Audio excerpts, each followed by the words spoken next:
یہ کسی نے بولا ہے کہ مجھے زنا کا شدید خطرہ ہے تو ہاں ہاں ہاں بھائی، آپ کے علاوہ، آپ کے پاس نکاح کے علاوہ کوئی آپشن نہیں ہے. کم معیار کر کے شادی کر لو کہیں بھی، صحیح ہے نا، غریب لڑکی سے کر لو، اور جب تک نکاح نہیں ہوتا کثرت سے روزے رکھو. یا آج کل ایسی دوائیں بھی ہیں، میڈیسن بھی ہیں، ہومیوپیتھک میڈیسن ہے جو خواہش کو، شہوت کو کم کر دیتی ہیں. آپ کسی ڈاکٹر کو بتائیں گے ہومیوپیتھک ڈاکٹر میں نا، ہومیوپیتھک میں ایسی دوائیں ہیں کہ جن نوجوانوں کے دماغ ہر وقت کھوپڑی خراب رہتی ہے نا ان کی، تو وہ میڈیسن وقتی طور پر ان کی کھوپڑی کو سیٹ کر دیتی ہے. تو جب تک شادی نہیں ہو رہی تو وہ دوا استعمال کریں، اس سے بھی اس کا کوئی نقصان نہیں ہے. میں دوا کا نام لے لیتا لیکن میں نے چھوڑ دیا نام لینا. ایک دوا ہے تو ہمارے حضرت بھی دیا کرتے تھے نوجوانوں کو، اس کے کوئی سائڈ افیکٹ نہیں ہے، وہ کھا لیں. یا پھر اور بھی کچھ دیسی ٹوٹکے بھی ہیں. یہ جو ہے نا دھنیا کے بیج، سوکھا دھنیا، یہ پھانک لیا کریں. تو بہت ساری چیزیں، انڈے منڈے کھانا کیا کریں، چھوڑ دیں. جم جایا کریں، جم سے بھی آپ کی انرجی یوٹیلائز ہوتی ہے. آپ کی ایکسرسائز سے جتنی مثبت سوچ پیدا ہوتی ہے نا، کسی چیز سے ایسی مثبت سوچ پیدا نہیں. ڈپریشن کا بہترین علاج، جو مادی علاج، روحانی علاج تو وہ ہیں جو شریعت نے بتایا. مادی علاج، تھکاؤ اپنے آپ، خوب بھاگو دوڑو، پسینہ نکالو، جم جا کے ڈنڈ پہ لو، تھکا دو اپنے آپ. اس سے دماغ اتنا خوش ہوگا نا، چھلانگے مارنے کا دل کرے گا آپ کا، ایسا لگے گا میں جنت میں آ گیا. کیونکہ غصہ آتا ہے مجھے یار. میں نے جتنے دیندار دیکھے ہیں، ابھی میں جاپان میں گیا تو میں نے ایک چیز دیکھی، سارے فٹ ہیں یار. کوئی آڑا ترچھا جاپانی مجھے نظر نہیں آیا. ایسے سلم اسمارٹ ہے، جا رہا ہے. ادھر آؤ تو یار کوئی بنسان کا بچہ نظر نہیں آتا ہے. سارے آڑے ترچھے، نمازی، بے دینوں کی تو ہم بات ہی نہیں کر رہے. نمازی بھی ہیں، پرہیزگار بھی ہیں، تہجد گزار بھی ہیں. اور تو یار یہ بھی تو شریعت کا حصہ ہے، یہ بھی تو شریعت کا حصہ ہے میرے بھائی. جیسے داڑھی ایک مٹھی رکھنا لازم ہے تو پیٹ بھی تو ایک حد تک رکھنا لازم ہے نا. ایک تو قدرت کی طرف سے ہو، کوئی بیماری ہو، بعض لوگوں کو ہوتی ہے بیماری، وہ تو میں بار بار کہتا رہتا ہوں، یہ قدرت کی طرف سے، وہ تو وہاں بھی ہوتے ہیں، جاپنیز میں بھی ہوتے ہیں. قدرت کی طرف سے بیماری ہو، جسم بڑا ہوا ہے، وہ ایک الگ بات. لیکن یار ہمارا لائف اسٹائل چاہے دین. ابھی ایک بھائی سہروزہ، ایک بوڑھے میاں نا مجھے یہاں ملے، دور سے بےچارے کانپ رہے تھے تھوڑا سا نا، مجھے لگا کہ مجھے اشارہ کر رہے ہیں. میں رک گیا نا، میں نے کہا یار یہ بےچارے تھوڑے معذور لگ رہے ہیں. میں چلا گیا ان کے پاس، ہاتھ ملایا، السلام علیکم. تو کہتے ہیں مفتی صاحب میں سہروزے کے لیے گیا تھا، مجھے بہت سارے پرہیز تھے نا، ڈاکٹر نے کہا تھا آپ کا کولیسٹرول بہت بڑا ہوا ہے، بریانی نہیں کھانا، تلی ہوئی چیزیں نہیں کھانا، قورمے نہیں کھانا. تو میں تبلیغی جماعت میں گیا، میں نے کوئی بےچارے ہم جیسے اناڑیوں کے ساتھ چلے گئے ہوں گے، تو میں نے ان لوگوں سے کہا بھائی میں نہیں بریانی. انہوں نے کہا نہیں اللہ کے راستے میں کچھ نہیں ہوتا. وہ میرے جیسا اناڑی ہوگا، ورنہ تبلیغ کے اکابر ایسے نہیں ہوتا بھائی، اللہ کا راستہ ہے کھاؤ. کہہ رہے میں نے کھایا، اس کے بعد مجھے آتے ہی فالج ہو گیا.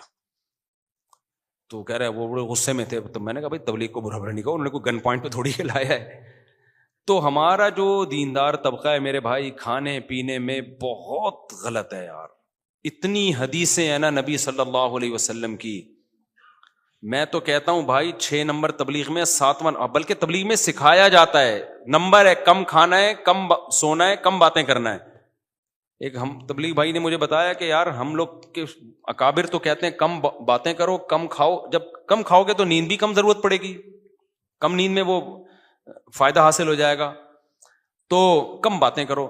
کہہ رہے ہم لوگ کیا کرتے ہیں، کام کھانا، کام سونا، کام باتیں کرنا. انہوں نے کہا تھا کم کھاؤ، اکابر نے کہا تھا، اور اکابر بھی کم کھاتے ہیں تبلیغ کے.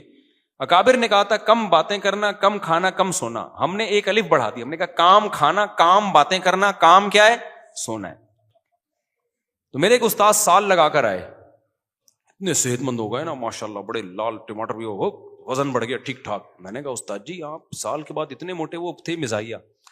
کہتے ہیں یار میں اصل میں تبلیغ میں نکلا، 2 فکروں سے آدمی کمزور ہوتا ہے، ایک آخرت کی فکر سے، ایک بال بچوں دنیا کی فکر سے. کہہ رہا میں جب تبلیغ میں نکلا تو دنیا کی فکر تو ختم ہو گئی، آخرت کی پیدا نہیں ہوئی. تو دونوں فکریں کیا ہو گئی، ختم. مزاحیہ تھے ان کا مزاج. تو کھانے کو اللہ کا واسطہ کنٹرول کرو میرے بھائی، کنٹرول کرو. میرے 2 پراٹھے تو تم سنتے ہو، تو وہ ایک ہی دفعہ میں ہوتے ہیں، دوپہر اور رات کے نہیں پھوڑتا پھاڑتا میں, جس دن پھوڑ بھی لوں نا اگلے دن ڈبل ایکسرسائز کر رہا ہوتا ہوں, جا کے میں ڈبل ایکسرسائز کر رہا ہوتا ہوں. تو بہت افسوس ہوتا ہے دینداروں کو دیکھ کے, جاپانی ہمیں دیکھ کے مسلمان خدا کی قسم نہیں ہوگا. مجھے لوگوں نے کہا جاپان میں تبلیغ کرو, میں نے کہا میں کیا تبلیغ کروں, میں جن لوگوں کے ساتھ وہاں پہنچوں گا جاپانی دیکھے گا کہ یہ اسٹائل کہیں اسلام کی وجہ سے تو نہیں ہوا. وہ تو یہ سمجھ رہے کہ اسلام کی وجہ سے یہ آڑے ترچھے ہو گئے ہیں. سب سے پہلی چیز جس کا انسان کا دوسرے انسان پہ اثر ہوتا ہے وہ پرسنالٹی ہے. آپ کے یہاں جب کوئی رشتہ لینے کے لیے آتا ہے, یار آدمی اس کی تنخواہ بعد میں پوچھتا ہے, قوم بعد میں پوچھتا ہے, عمر بعد میں پوچھتا ہے, سب سے پہلے کیا دیکھتا ہے؟ گیٹ اپ کیسا ہے, پرسنالٹی کیسے, اس کے بعد ہوتا ہے. تو پرسنالٹی آڑی ترچھی ہے یار, اور وہ اپنی حماقتوں سے, اللہ کی طرف سے ہو تو ہوا تو معاف ہے بھائی, لیکن اپنی حماقتوں سے. یہ مذہب کا مسئلہ ہے, اس کو لوگ سائنس کا مسئلہ سمجھ رہے ہیں. ہمارے نبی صلی اللہ علیہ وسلم کی اتنی شدید وعیدیں ہیں. نبی نے فرمایا, بخاری کی حدیث ہے, کہ اس امت میں سب سے پہلے جو خرابی آئے گی نا, بخاری کی حدیث ہے, سب سے پہلے خرابی آئے گی جھوٹ بولنے کی اور زیادہ کھانے کی. جھوٹ اور زیادہ کھانا, جھوٹی گواہیاں دیں گے جا کے اور کھائیں گے زیادہ, جس کو سمن کہا گیا. موٹاپا آئے گا, کھانے کی وجہ سے موٹاپے کی بیماری اس امت میں سب سے پہلے آئے گی. تو یہ آج پھیل گیا موٹاپا, کھائے جا رہے ہیں, ثواب سمجھ کے کھا رہے ہیں, ثواب سمجھ کے کھا رہے ہیں. تو کنٹرول کرو. بھوکا رہنے سے نقصان نہیں ہوتا, خوب سمجھ لو. کہتے ہیں سائنسدانوں نے تجربہ کیا کہ آدمی بھوکا رہنے کے بعد کتنے دنوں بعد مرے گا, تو پتہ نہیں کتنے دن تک وہ ڈاکٹر نے اس کو دیکھا کہ مر نہ جائے نا, کوئی مرنے لگے. تو تجربہ کیا بھائی, بہت بھوکا رہنے میں پتہ ہے کیا ہوتا ہے, آپ جب بھوکے رہتے ہو اتنے آرام سے نہیں ہوتا. پہلے کیا ہوتا ہے کہ آپ کے جو باڈی میں اضافی شوگر ہے وہ پہلے باڈی استعمال کرتی ہے مرنے سے بچانے کے لیے, پھر آپ کا فیٹ ختم ہونا شروع ہوتا ہے. باڈی کہتی ہے بھی ماریں گے نہیں, آپ کو تکلیف تو ہوگی بھوک سے. باڈی کہتی نہیں, جو ادھر آلتو فالتو چربی ہے نا اس کو کھا کے ختم کرو, وہ ختم ہوتی ہے. اس کے بعد باڈی کہتی ہے کہ وہ جو اضافی سیل ہے نا آپ کی باڈی میں جو کینسر بناتے, جو کچرے نہیں تھے, جو کچرا پڑا ہوا تھا نا باڈی میں, جو کل جا کے کینسر میں تبدیل ہوتا یا کوئی بڑی بیماری میں, پھر باڈی ان سیل کو کھانا, جو فالتو سیل ہیں, گندے فضول قسم کے سیل, ان کو کھانا شروع کرتی ہے. بہت مشکل سے جا کے پھر باڈی پھر آپ یعنی جو آپ کو خود کو کھانا شروع کرتی ہے, بہت مشکل سے, آخر میں مسل لاس ہونا شروع ہوتا ہے. تو بہت مشکل آخری مرحلے میں آتا ہے یہ, جب سب کچھ ختم ہوتا ہے پھر باڈی سسکیاں لے لے کے آخر میں جاتی ہے. اور اس اسٹیج پہ پہنچنے کے بعد بھی جب کھانا شروع کرو نا تو تھوڑے دن میں دوبارہ یعنی ایسا لاس نہیں ہوتا جو ناقابل تلافی نقصان ہو. ایسا لاس نہیں ہوتا کہ اب اتنا بھوکا رہنے سے اتنا لاس ہوا ہے, اب ڈاکٹر کہ اب اس کی تلافی, نہ نہ نہ نہ. ڈاکٹر کہے گا مفتی صاحب کا بیان سنو, 2 پراٹھوں والا, 6 دن میں دوبارہ اسی پوزیشن میں آ جاؤ گے جہاں پر گئے تھے. تو پہلے ڈاکٹر اس بات کو نہیں مانتے تھے, اب تو ڈاکٹروں نے بھی ماننا شروع کر دیا ہے کہ زیادہ کھاؤ تو پھر وہ کھائے جو جم جا رہا ہے, اس کے لیے حلال ہے زیادہ کھانا, کیونکہ اس کی انرجی استعمال ہو. لیکن وہ بھی زیادہ یہ نہیں کھائے پراٹھے مراٹھے, یہ تو میں بولتا رہتا ہوں, مجھے اچھے بہت لگتے ہیں, کیا کروں. تو وہ بھی پھر زیادہ جو ہے نا پروٹین والی چیزیں, انڈے منڈے ہو گئے اور جو خاندانی چیزیں ہیں وہ کھائے زیادہ. تو ہمارے یہاں تو جو طریقے سے پھوڑا جا رہا ہے بھائی, برباد ہو رہے ہیں. پیزے برگر ہضم کیسے ہوتے ہیں, میں تو منہ میں ایک نوالا پیزے کا میرے حلق سے نہیں اترتا. بڑی بڑی دعوتوں میں لوگ میرے سامنے بہترین قسم کے خوشبو سے دماغ معطر ہوتا ہے, وہ لوگ کہتے ہیں کھائیں, میں کہتے ہیں یار یہ چباؤں گا کیسے میں اس کو, یہ تو منہ میں جا کے بھوسا بن جائے گا, نہیں اترتا میرے حلق میں. یار یہ کوئی ایسی چیز کھاؤ جو چبانے کا مزہ تو آئے نا اس کو. پراٹھا چبایا تو جاتا ہے نا کم از کم, ایک ایک لقمے پہ لذت محسوس ہوتی ہے. تو یہ کیسے چبائیں ہم لوگ, ڈبل روٹیاں کھا رہے ہیں, چبا کیسے رہے ہیں بھائی. تو یہ کوئی عجیب سی چیز ہے بھائی, یہ اللہ بچائے یار. میں تو ہمارے والد صاحب فرمایا کرتے تھے, یہ تو میرے والد صاحب کے سامنے کسی نے بریڈ لا کے رکھ دی ڈبل روٹی. اب ہمارے والد صاحب تو انڈیا کے سہارنپور کے, وہ تو موٹی روٹی جب تک نہ وہ کھاتے ہی نہیں تھے, تو بریڈ لا کے رکھی نا, وہ ان کے منہ میں چپڑ چپڑ کے نا اتنا غصے ہوئے, پتہ نہیں ان کے گناہوں کا وبال ہے کم بختوں کا, کہ روٹی چھوڑ کے ڈبل روٹی کھا رہے ہیں. وہ چپڑ گئی ان کے, پھنس جاتی ہے ڈبل, پورا خلال سے بھی نہیں نکلتی وہ. تو انسان کے بچے بننا چاہیے اپنی. اچھا یہ بات ذہن میں رکھو کہ جب ہم کھانا پینا کم کرتے ہیں نا, باڈی احتجاج کرتی ہے, باڈی کو لگتا ہے کمزور ہو گئی. وہ کمزور نہیں ہوتی, وہ آپ کو جو لت پڑی ہوئی ہے نا نشہ, جیسے کوئی چرس چھوڑے گا تو اس کو لگے گا میری جسم میں کمی ہو رہی ہے. بھائی کمی نہیں ہو رہی, تو چرس کا عادی ہے, تھوڑے دن تک چھوڑ دے, نارمل ہو جائے گا.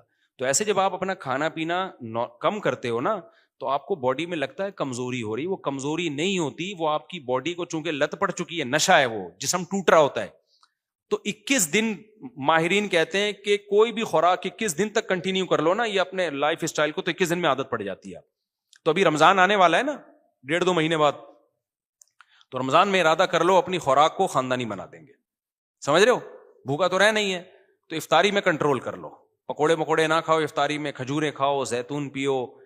اب غریب آدمی کے لوگ کہتے ہیں زیتون کہاں سے لائیں؟ بھائی جان تم جو بیکار چیزوں پہ اتنا پیسہ خرچ کر رہے ہو نا, اس میں 4-6 چمچے زیتون کے آ سکتے ہیں, زیتون کے آ سکتے ہیں. آپ غلط چیزوں پہ جو اڑا رہے ہو نا, وہ اتنا مسئلہ نہیں پڑتا.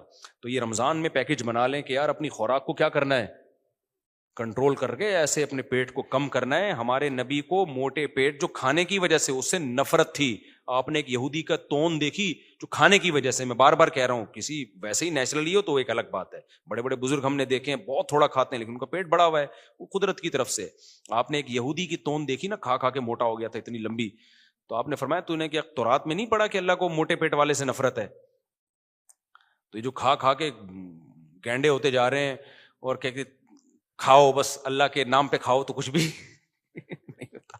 حلال کا کھایا ہوا ہمیشہ لگتا ہے جا کے, اور اللہ کے نام پہ کھاؤ. ابے یہ سب ڈاکٹروں کی باتیں ہیں, جس دن مرنا ہے اس دن مرنا ہے. قبر وہ بات صحیح ہے, جس دن مرنا ہے اس دن مرنا ہے, لیکن تیرے بارے میں اللہ کو پہلے سے پتا تھا کہ یہ ان حماقتوں سے اس دن مرے گا جس دن مرنے کا چانس نہیں تھا. یہ پہلے مرے گا, پہلے سے تقدیر میں اللہ کو تو پتا ہوتا ہے نا, مرے گا تو ٹائم پہ ہی, لیکن تیرا ٹائم ہی اللہ نے کم لکھا ہوا ہے.